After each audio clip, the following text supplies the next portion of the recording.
In the previous session, I had demonstrated how to download and install GNS3 VM on Windows machine. In this session, I'll move to the next step and demonstrate how to download and install the GNS3 app on Windows machine. As second part of this lesson, I will then integrate the GNS3 app with the GNS3 VM. Once this is accomplished, anytime I want to launch a router or a switch in the app, I have the option of running it locally or on the GNS3 VM.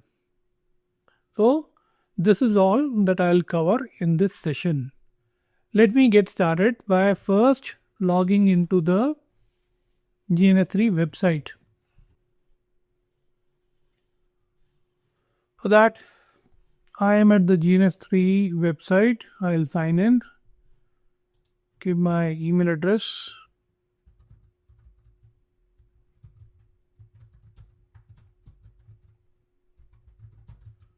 and then enter the password.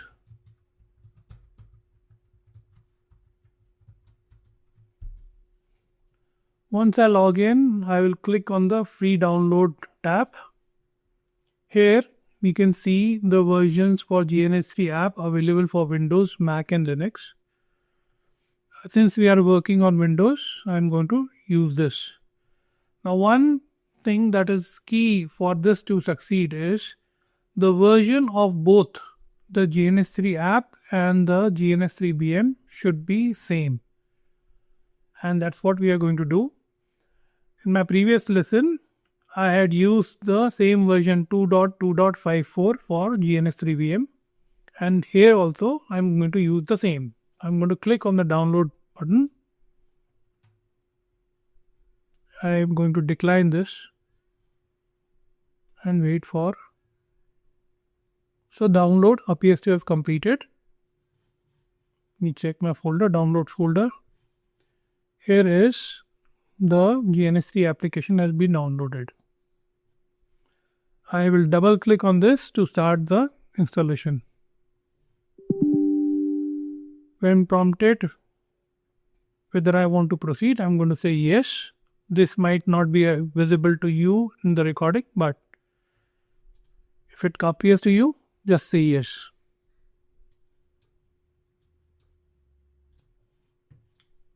The welcome screen for the setup appears. Let me shrink these and continue with this.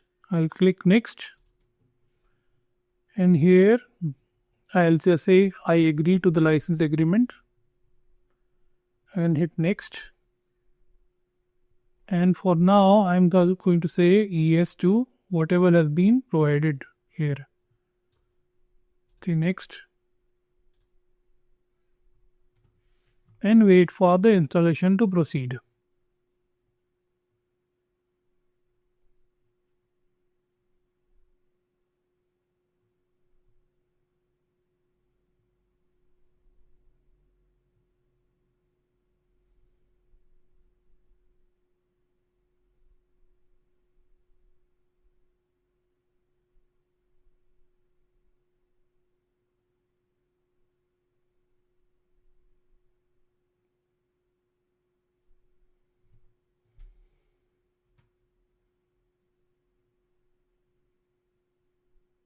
I am going to pause here and resume once it is about to complete. It may pop up an agreement for an PCAP. I will say yes to it and hit install.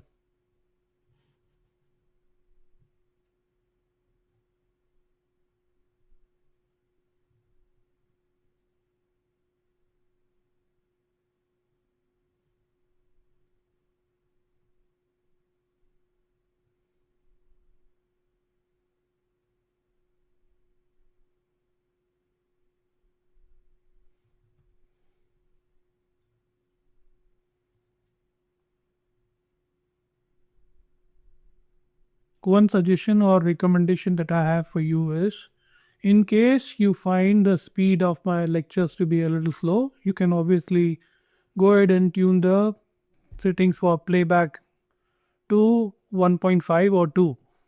That way you can cover the same topic on a quicker basis. Then I'll click next, finish.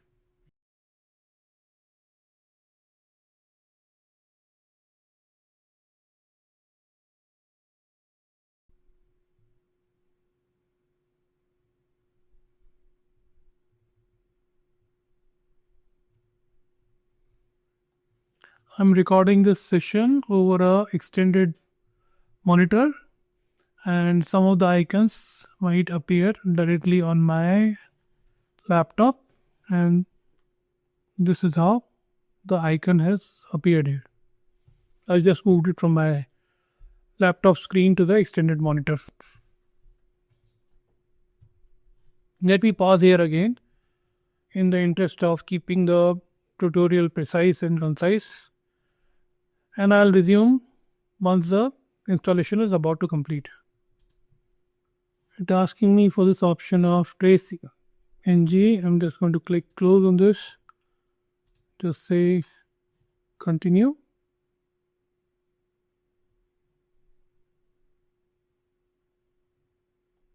and the installation is now complete.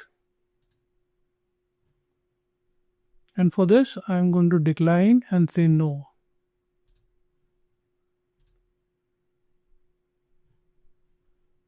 Has been installed on your computer. Click finish to close setup. Finish.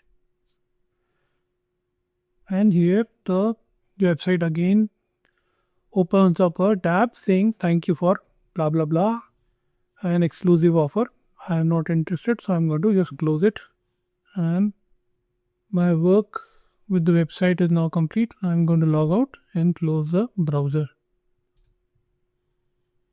Okay, now here it is asking me whether you want to run the application in virtual machine. I'm going to say yes. I want to run it in this.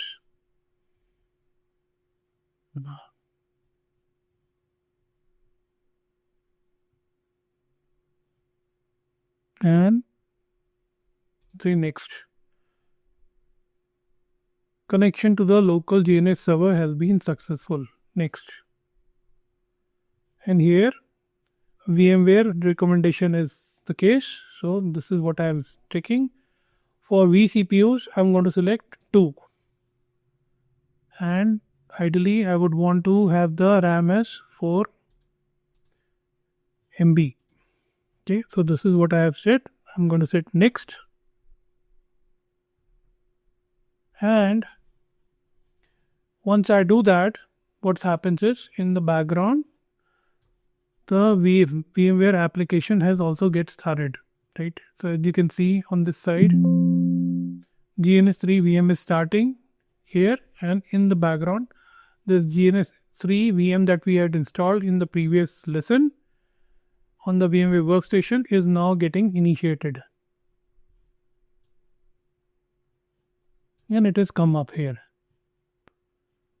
Look at this side.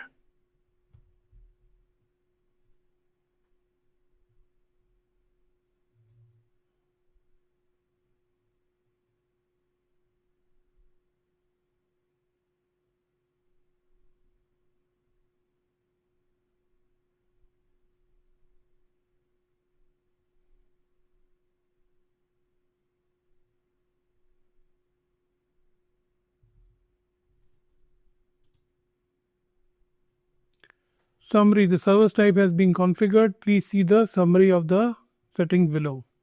And as you can see here, the GNS3 VM, the LED next to that also turns green. And here all the configuration is now complete. So I can simply say finish. And keep in mind that anytime when we are running this GNS3 application in association with the GNS3 VM, the GNS3 VM needs to be left open like this. Needs to be left open. I can minimize it, but it should be running like this. Next, let me quickly show how to start a new project here, new blank project. I'll just say project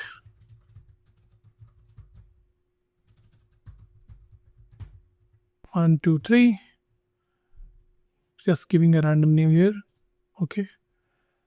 Now I'll add a image for a router or a switch. Before in fact doing that, why don't I do one thing? I'll simply pull out a virtual PC here.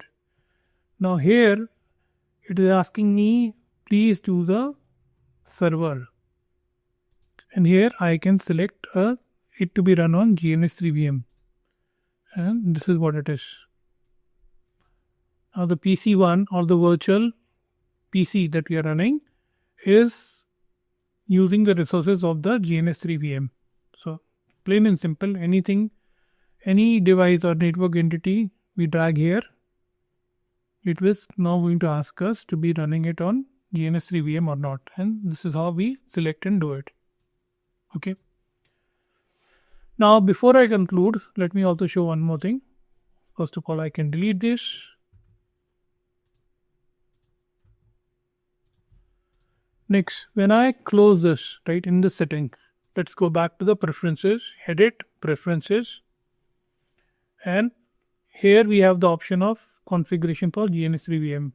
In here it says action when closing GNS3 application, right? So this is where we have the option what we want to do. So by default it has the setting of stop the GNS3 VM. Okay, so I'm just going to, when I close this, what I expect is that the GNS3 VM will also get terminated. So let me close this.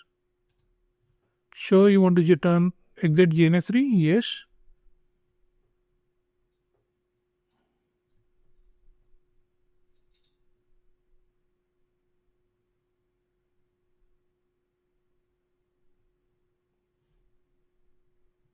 As you can see, the GNS3 VM is also terminated as a result of this.